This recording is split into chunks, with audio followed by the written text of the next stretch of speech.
रमेश जी, आपने जो magnificent seven का खाका रखा है, तो वो तो बड़ा भयावह है। लेकिन हम लोग क्या हैं कि एक दोहा है, आपको याद होगा कि सुख में सुमिरन सब करे, दुख में सुमिरन सब करे, सुख में करे न कोई, जो दुख में सुमिरन करे दुख काहे को होए, कुछ इस तरह का है। तो जी अभी जी तो जी। आपने जो बतलाया, तो हम सैटेलाइट का इस्तेमाल कर रहे हैं, हम गूगल का इस्तेमाल कर रहे हैं, हम फेसबुक पर खेल रहे हैं, व्हाट्सएप देख रहे हैं और अपने अपने ढंग से एंजॉय कर रहे हैं। लेकिन ये हमने कभी नहीं सोचा कि ये अगर नहीं रहेगा तब क्या होगा। आपने जो बतलाया, एक कंपनी गुजरात की है और किस तरह से उसको माइक्रोसॉफ्ट ने जाम कर दिया, फ्रीज कर दिया एक तरह से, और उनके यहाँ हल्ला मच गया। हम लोग कभी बैंक में जाते हैं, पहले जब जाते थे तो वो हाथ से गिन करके नोट निकाल के दे देता था। अब जाते हैं तो कहता है साहब नेट बंद है, कब आएगा ये हम क्या जाने साहब, पीछे से बंद है। तो वो 10 मिनट में भी आ सकता, अब वो पैसा आपको नहीं दे सकता, अब वो हाथ से गिन के भी नहीं दे सकता। तो आप अब इंतजार करने लगते हैं। तो आपने जो बताया वो बातें बिल्कुल अपनी जगह पर सही है। मैं थोड़ा सा अलग हट के ये बात, अच्छा एक चीज और, प्रफुल्ल जी ने जिक्र किया कि मैग्निफिसेंट सेवन की जो बात आई थी, तो मैग्निफिसेंट सेवन नाम की एक फिल्म थी, 1960 में बनी थी और दो वजहों से बड़ी चर्चित रही। एक तो उस जमाने की वो ब्लॉकबस्टर कर सकते हैं, बहुत ज्यादा मुनाफा कमाया उसने। और दूसरी कि वो चर्चित रही, मैंने पक्ष में विपक्ष में बहुत सारी चर्चाएं हुई। तो ये जो मैग्निफिसेंट सेवन है, सफलता के पैमाने पर उस फिल्म की याद दिलाती हैं और इसी तरह से ये चर्चित भी है, नए नए अपने आविष्कारों की वजह से, नवोन्मेष की वजह से। तो वहीं से ये आइडिया, मैंने वो फिल्म का नाम ही बेसिकली इन कंपनियों के लिए रख लिया गया। तो एक तो ये बात थी।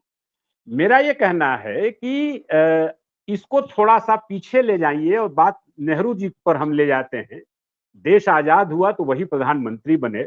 मोदी जी बेशक उनको हर ग्लास के साथ जो है पानी पीते हुए गाली देते हों, लेकिन नेहरू जी को ये देश कोई बहुत अच्छी स्थिति में नहीं मिला था।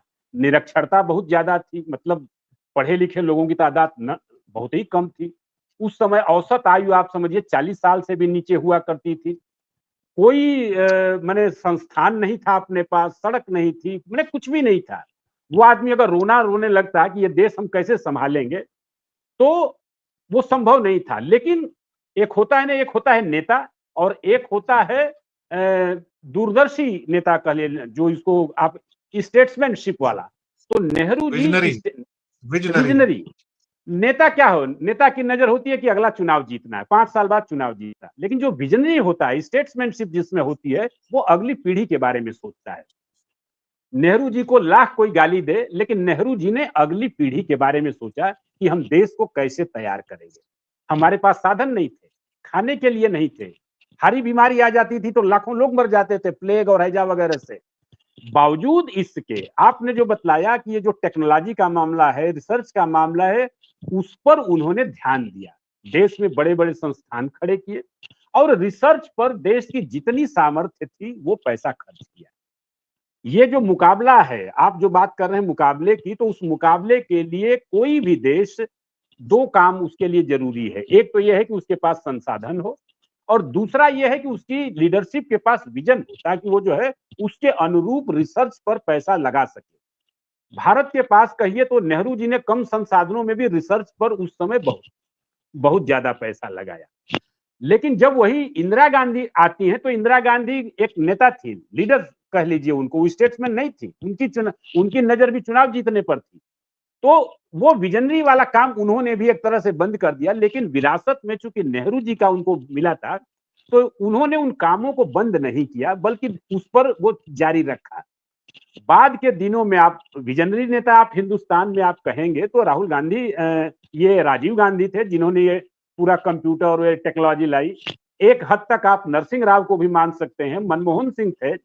लेकिन अटल बिहारी वाजपेयी, मुरारजी देसाई, विश्वनाथ प्रताप सिंह, आई के ये जो विपक्ष के तमाम लोग हैं, आप कह सकते हैं कि इनकी नजर चुनाव, और मोदी जी पिछले 11 साल से आए हैं और विवेक जी ने बड़ा अच्छा उनके बारे में बताया कि 11 साल में इन्होंने क्या किया किया है। जहां चीन जो है आसमान में लड़ाई कर रहा है, वहां ये सड़क पर कुत्तों की लड़ाई में मशगूल करा रहे हैं लोगों को।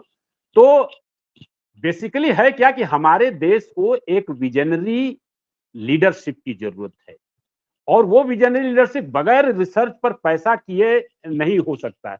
यहाँ तो हाल ये है कि आप अनिल अंबानी को ठेका दे देते हैं कि तुम विमान बनाओ, जिसने कभी विमान क्या एक सुई नहीं बनाई, और एचए जो भारत सरकार की संस्था है उसको आप हटा देते हैं ताकि वो कमजोर हो जाए, उसकी आर्थिक स्थिति चौपट हो जाए। तो ये काम किया जाए, मैंने जिस काम को ज्यादा प्राथमिकता दे, भाई आप कहे हम ये मानते हैं कि अभी भी देश के पास ज्यादा संसाधन नहीं है, लेकिन जितने भी संसाधन हैं उनमें से काफी हद तक रिसर्च पर खर्च किया जाना चाहिए। आप जो बतला रहे हैं केवल टेक्नोलॉजी और ये सब मोबाइल और कंप्यूटर वाली ही बात नहीं है। दवा के क्षेत्र में आप देख लीजिए, दवा के क्षेत्र की जो कंपनियां हैं वो भी वेस्टर्न अमेरिकन या तो हैं या फिर जो जर्मन वगैरह की हैं, और उनके पास इतना पैसा है कि वो हमें टिकने नहीं दे रही हैं। तो हमारी समस्या तो यह है कि काम भी इसी में चलाना है। अब हम क्या कर रहे हैं कि अभी भी अपना सोचने की बजाय अमेरिका ने दुत्कारा हमको तो हम एक दुश्मन की शरण में चले गए। ये वैसे ही बात हुई कि लोग कहते हैं ना कि सांप का मंत्र नहीं जानते हैं और बिच्छू के बिल में हाथ डालते हैं, तो हम सांप से बचने के लिए बिच्छू के पास पहुंच गए हैं। अमेरिका अगर हमारे लिए सांप है तो चाइना हमारे लिए बिच्छू है। आपने इनका स्टेटमेंट अभी देखा होगा, मोदी जी और जो राष्ट्रपति चीन के मिले हैं, तो उसका एक बयान है, उसमें एक शब्द प्रयोग करता है कि हम दुश्मन देश नहीं हैं।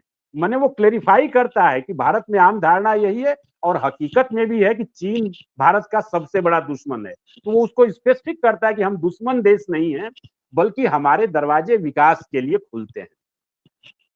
अभी जैसे विवेक जी ने बड़ा विस्तार से ये भी बतलाया कि हम चीन के साथ मिल करके अपना भला नहीं कर सकते। अमेरिका को तो हम फिर भी जो है बहुत सारी चीजें निर्यात करते थे, उससे डॉलर आता था, लेकिन चीन का तो माल ही हमारे यहाँ, हम तो बहुत कम निर्यात करते हैं उसकी तुलना में। तो हम जो है जब तक, या आपने कहा कि कारपेंटर बने हुए हैं, लेबर बने हुए, तो जब तक हम कारपेंटर बने रहेंगे, लेबर बने रहेंगे, हमारी स्थिति यही होगी। हमको कारपेंटर लेबर नहीं, हमको इंजीनियर बनना है, डॉक्टर बनना है, रिसर्चर बनना है, वैज्ञानिक बनना है, तब जाकर के हम जो है इस क्षेत्र में, और आज हमारे साथ कुछ नहीं, हम नहीं कर सकते, उतने संसाधन नहीं, लेकिन तैयारी जरूर कर सकते हैं। आज छोटा कदम बढ़ा सकते हैं, कल को और ज्यादा हम उठा सकते हैं। आपको याद होगा कि चीन एक ऐसे दौर में था कि चीन को कोई घास नहीं डालता था कि ये क्या है। भारत और चीन लगभग एक साथ आजाद हुए हैं, बल्कि चीन थोड़ा बाद में कहिए तो आजाद हुआ उस तरह से। और एक दौर आया कि माओ से तुंग उसके नेता थे, उन्होंने पूरी चीन को दुनिया से काट दिया। वहां क्या हो रहा है, क्या कैसे चल रहा है, किसी को नहीं पता। और वो अपनी बेस जो ईंट, नींव की ईंट रखी जाती है, उस तरह से उन्होंने चीन को खड़ा किया।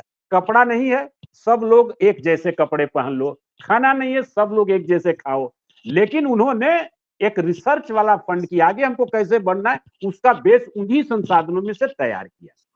हमारे यहाँ नेहरू जी ने भी तैयार किया, लेकिन बाद में हम डिरेल हो गए। हुआ अब अंतर क्या है कि आप देख लीजिए कि एक ही साथ आजादी मिलने के बाद चीन कहाँ पहुंच गया है और हम कहाँ रह गए। तो अभी भी मोदी जी, अब ये हमारा भी मतलब, ये हम लोगों की भी दिक्कत है। अगर मोदी जी जैसे लोग जीतते रहेंगे तो हम ये उम्मीद नहीं कर सकते कि पैसा रिसर्च पर खर्च होगा। हम ये नहीं कर सकते कि हम दुनिया के मुकाबले में पहुंचेंगे। तो बाकी देशों ने तो कोशिश भी की है। अब जैसे गूगल का सर्च इंजन है, तो आपने बतलाया कि चाइना ने उसका जो उसका नाम है कुछ वाइडू या ऐसे करके, वाइडू शायद नाम है, उसने अपना सर्च इंजन बनाया और चीनी मार्केट में 60% उसका कब्जा है, चीनी का जो वाइडू है। लेकिन वो भी सिर्फ अपने ही यहाँ कर पाया क्योंकि उसने स्पेसिफिक अपने चाइनीज लैंग्वेज को लेकर डेवलप किया है। भारत में तो वो कोशिश भी नहीं हुई, और एक आध जो कोशिश थोड़ी बहुत हुई वो न के बराबर हुई, एक तरह से फ्लॉप सिस्टम है। आज नतीजा क्या है कि आप गूगल का देखें तो लगभग पूरी दुनिया में 90%, मैंने 90% से थोड़ा ही कम कब्जा, 88 पॉइंट समथिंग उसका कब्जा है। और चाइना का चीन में जरूर 60% पर कब्जा है, लेकिन बाकी दुनिया में वो 3-4% से ज्यादा उसका कोई असर नहीं होता। तो चाइना ने तैयारी जरूर की है, विजनरी सोच की वजह से उसको पता है कि हमें इन क्षेत्रों में, तो उसका काम नहीं रुकेगा। अंतर यह आएगा कि वो अपना सिस्टम बचा ले जाएगा। लेकिन हमारी समस्या क्या है, अगर हम अमेरिका से घबरा के चीन के पास गए हैं तो चीन क्या करेगा? चीन तो वैसे ही हमारे लिए संदेह के घेरे में है। और बीच में आपने देखा होगा कि एक कोई कंपनी थी जिसका ठेका देने की बात आई चीन को, तो पूरे देश में विरोध हुआ और ये कहा गया कि इससे तो जो सेना के हमारे राज हैं वो सब चीन के पास चले जाएंगे, क्योंकि वो कंपनी ऑलरेडी वो चीन को जो भी सत्ता है वहां तक डाटा उपलब्ध कराती है। दूसरी चीज ये रही कि भाई हम अब लती तो हो गए हैं, जो अमेरिका की कंपनियां आपने बतलाई उनके लती हो गए हैं। आप फेसबुक पर कोई एक चीज देखिए, थोड़ी देर बाद फेसबुक आपको दिखाने लगेगा, जो आपने एक सर्च किया फेसबुक पर या एक व्यूज देखा या यूट्यूब पर देखा, आपको लगातार उस तरह के विज्ञापन आने लगेंगे कि आप ये देखिए, आप माने तो आपकी सारी हैबिट, आपके बारे में सारी जानकारी किसी ज्योतिषी से ज्यादा उनके पास है। ज्योतिषी तो हमको गलत बता सकता है, हाथ दे के वो अंदाजा लगा के बोलेगा। यहाँ आपके विचारों को पढ़ लिया गया है। आपके घर में, आप घर में बैठे हुए हैं, आपका टीवी कहाँ लगा हुआ है, कितनी देर आप टीवी देखते हैं, ये तो नोट हो ही रहा है। आप क्या देखना पसंद करते हैं, वो चीजें आप वो तक रजिस्टर हो गई हैं। तो मेरा अब ये मूल रूप से कहना है कि हमें, हमारी आर्थिक स्थिति बहुत अच्छी नहीं है, लेकिन जितनी भी है हमें रिसर्च पर अपना ध्यान देना चाहिए, उसमें पैसा इन्वेस्ट करना चाहिए। न अमेरिका का मुंह देखें, न चीन का मुंह देखें। और एक जमाने में नेहरू जी ने जो गुड